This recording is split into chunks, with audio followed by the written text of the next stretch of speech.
தலைவர்களும் 3/4 மணி நேரம் சந்திச்சு பேசியிருக்கிறாங்க. வெளியில இப்படி செய்தி பரப்பிவிட்டா எப்படி? அதெல்லாம் யாராவது திட்டமிட்டு வேணும்னு இன்னும் இதை பெருசுபடுத்துறதுக்காக சொல்ற செய்தியை தவிர எப்படி பேசாம இருக்க முடியும்? பேசுற மனசு இல்லாம அவர் வருவாரா?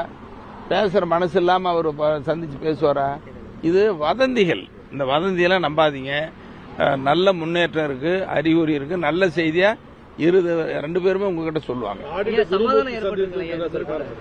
அதுதான் சொன்னாரு, மரியாதை நிமித்தம் வந்து பார்த்துட்டு போயிருக்காரு. எல்லா தலைவர்களும் சந்திக்கிறாங்க தானே, பேசுறாங்க. நீங்க எங்க கட்சியில் இருக்கிறவங்க வந்து பாக்குறாங்க, கட்சிக்கு அப்பாற்பட்ட சில பேரும் வந்து பாக்குறாங்க. மருத்துவர் ஐயாகிட்ட கட்சியில கட்சி அல்லாத ஓய்வு பெற்ற IAS IPS அதிகாரிகள் மாதிரி இருக்கிறவங்க அல்லது பொதுநல அமைப்பில் இருக்கிறவங்க ஐயா மேல விசுவாசமா இருக்கிறவங்க பேசிட்டு இருக்கிறாங்க, தொலைபேசியில் பேசுறாங்க. சீக்கிரம் ஒரு நல்ல முடிவா பண்ணுங்க, உங்க கட்சி பலமான கட்சி, இந்த கட்சி இன்னும் மேலும் பலப்படுத்தணும்.